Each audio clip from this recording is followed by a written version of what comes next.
The shredder gave one final whir before falling silent. But the sound echoed long after.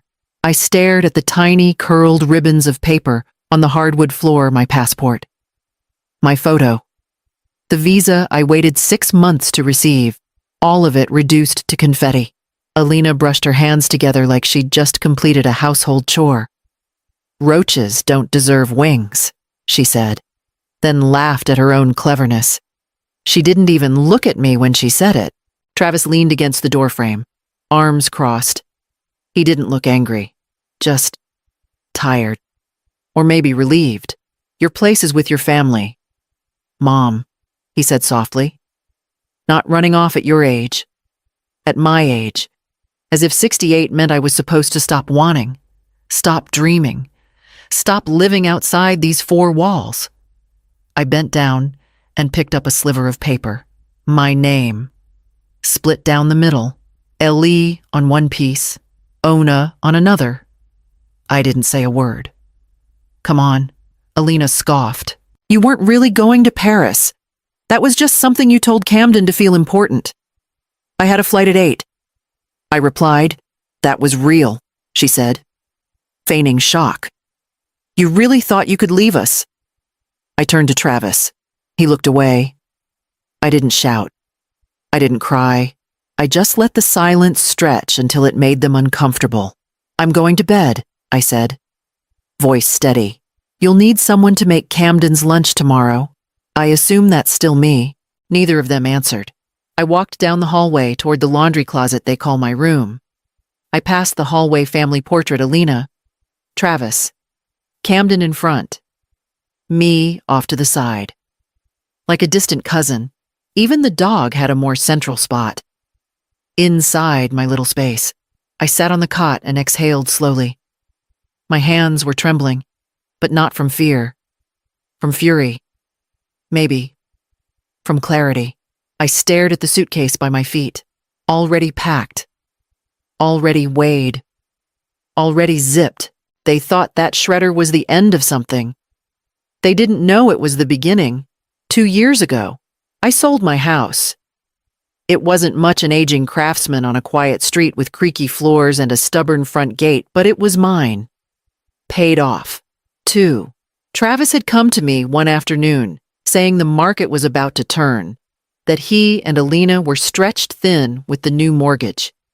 He called it a temporary shift until things stabilized. He said, "We'll make space for you here." Mom, I believed him. What they made space for was a twin mattress next to the washer. My room used to be the linen closet. They moved the shelves up and called it good enough. Alina got the guest room. Of course. She said she needed a quiet place to connect with her breath and film morning yoga flows. I once walked in to put away towels and caught her editing a reel with 6 filters on her face and a wine spritzer beside her mat. I didn't say a word. I folded the towels and slipped out. Back then, I told myself this was just what mothers did. We adjusted. We made do. I had lived through leaner years. I'd raised Travis on food stamps and coffee for dinner. This was fine. I cleaned. I cooked. I picked up Camden after school. I took over laundry duty when Alina said detergent gave her headaches. I ironed Travis's shirts before big meetings. I became a background character in their household narrative.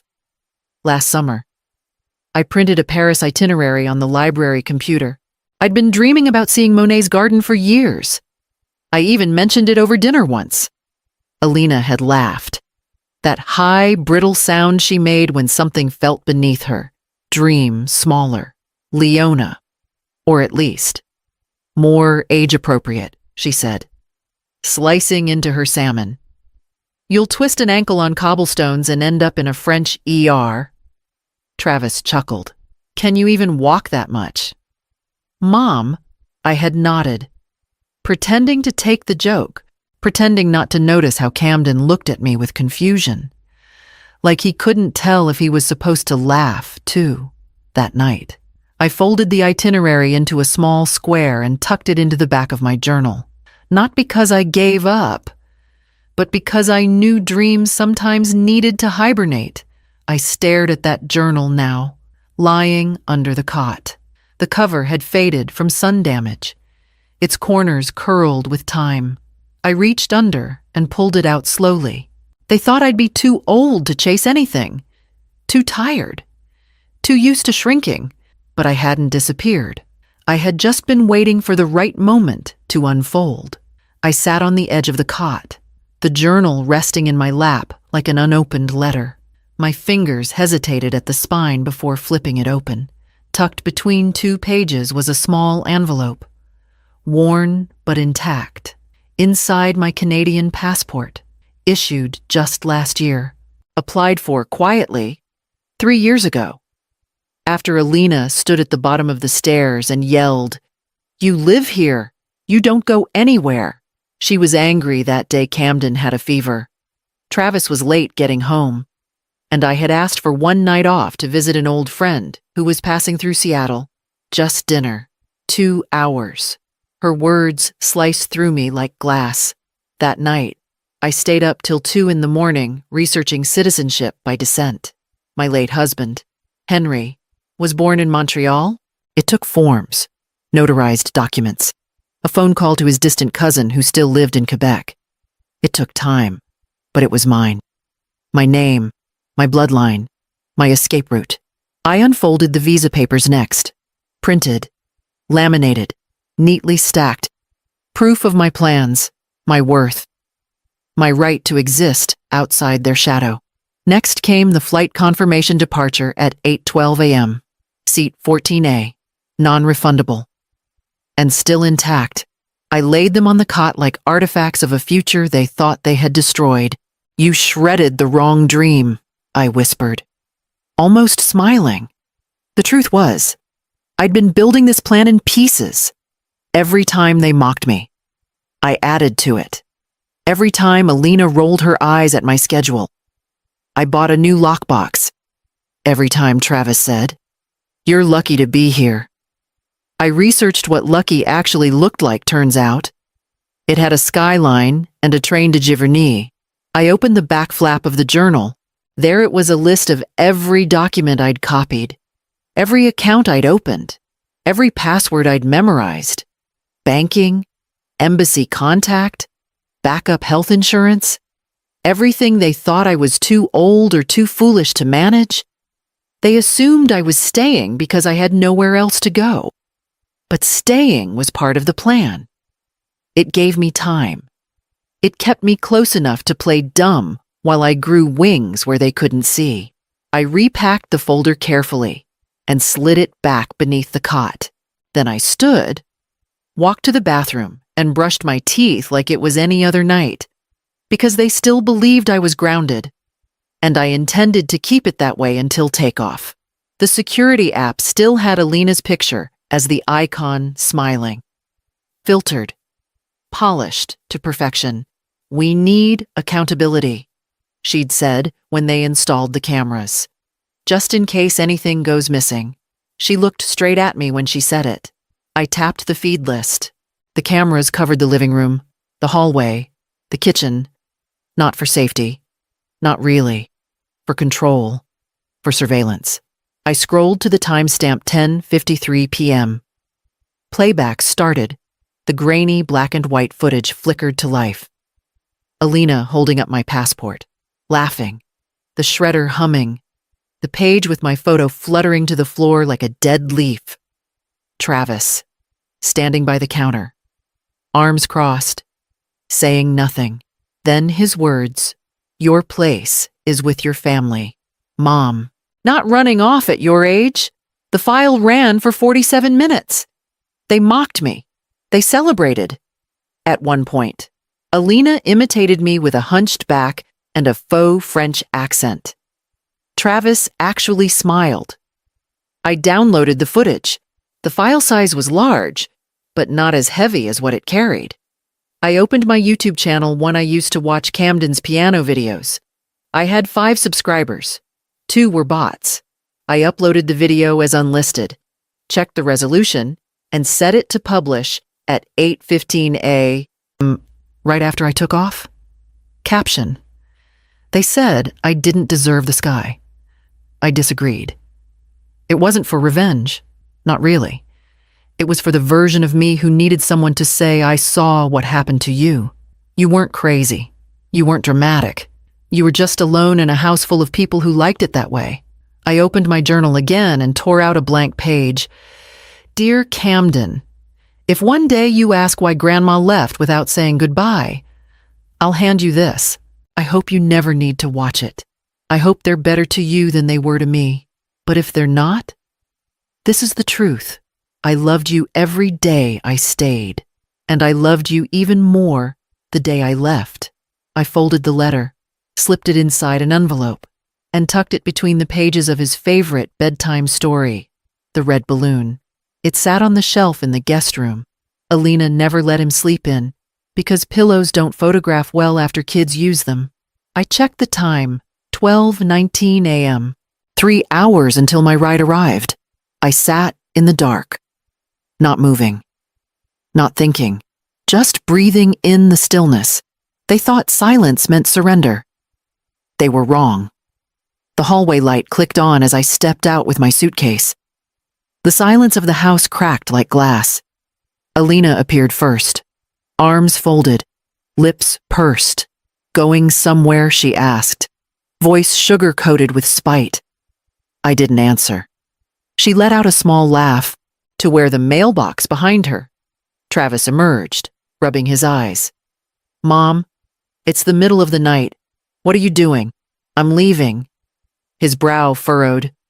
Leaving for what your passport is gone. You're not going anywhere. Alina leaned against the wall, grinning. Paris is canceled.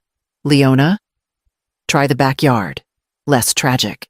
I set the suitcase down and reached into my coat pocket. Calmly, slowly, I pulled out the navy blue booklet. The gold lettering caught the light. Alina's smile faltered. That's not Canadian, I said. Henry was born in Montreal. I applied 3 years ago. Travis's face went pale. You didn't tell us. No, I said. I didn't. Alina stepped forward. That's fraud. You can't just... It's legal, verified, and already stamped. I met her eyes. You shredded the wrong one. Travis's voice rose.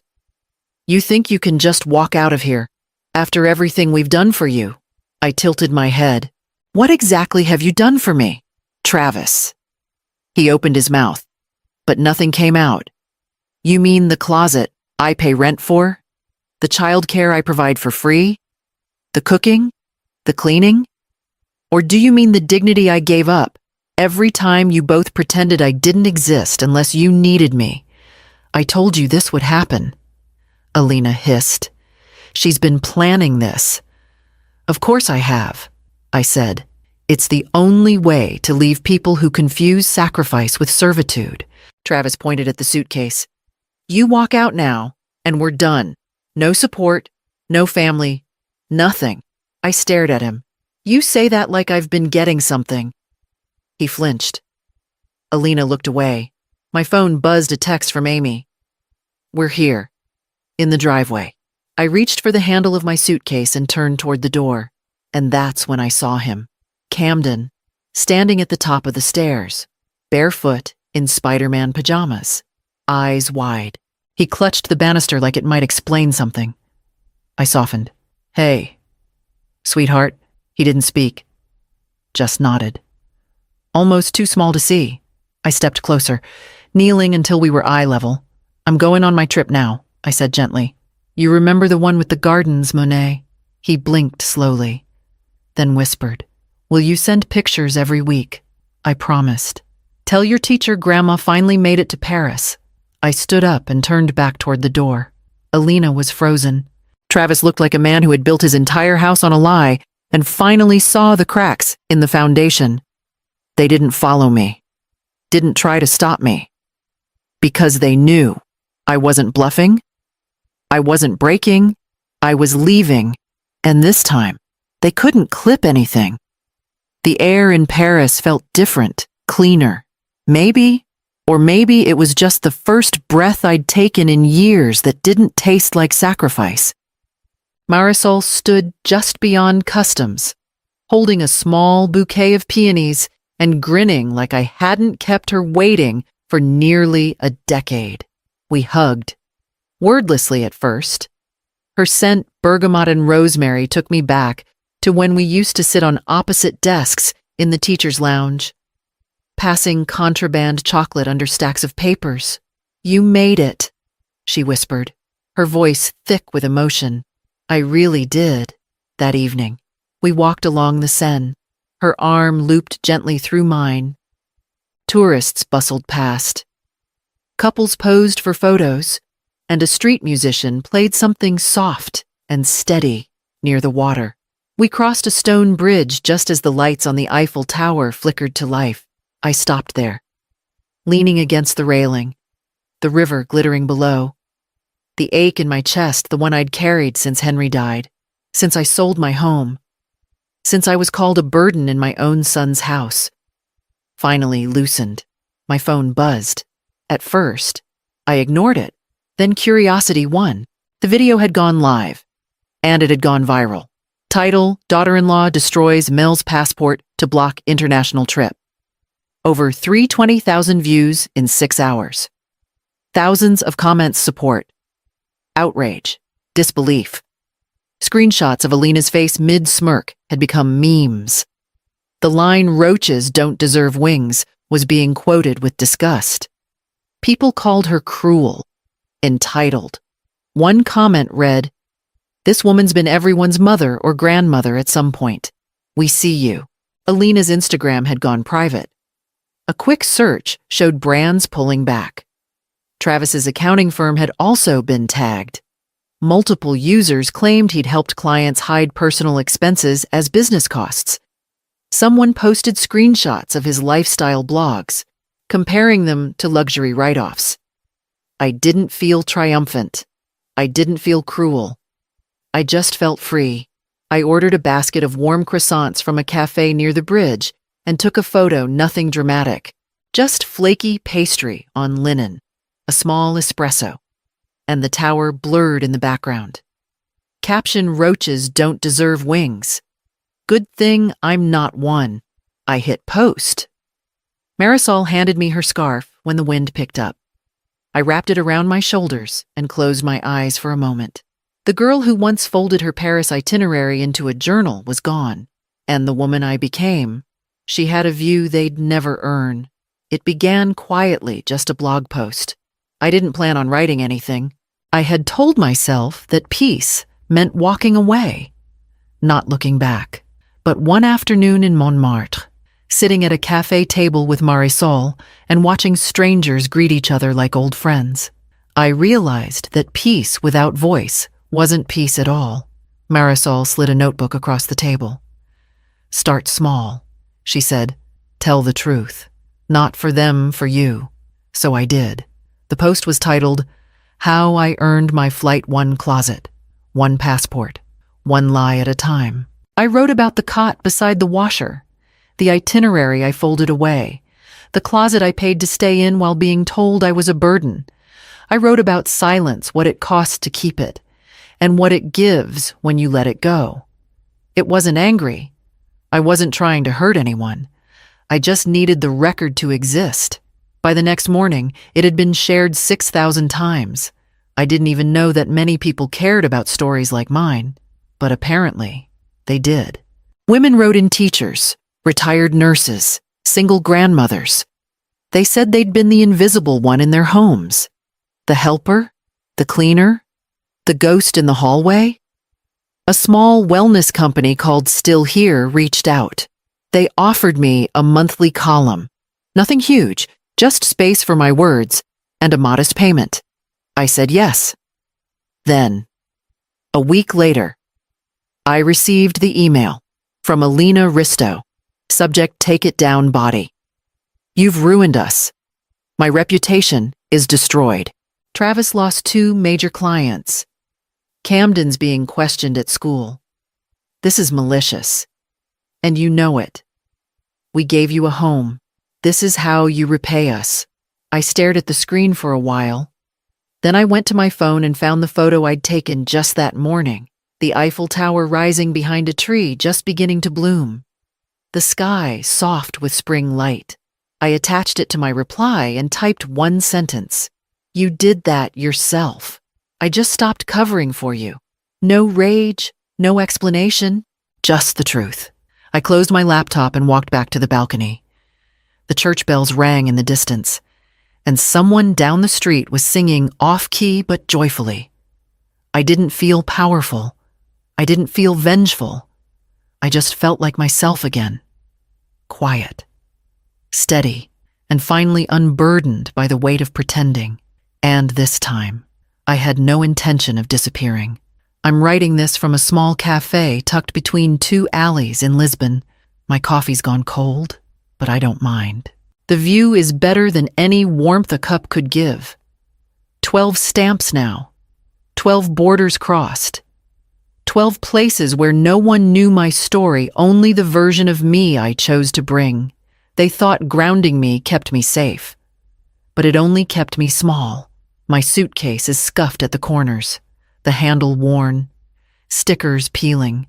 It's not beautiful anymore, but it's strong. It's taken me farther than anyone ever believed I could go.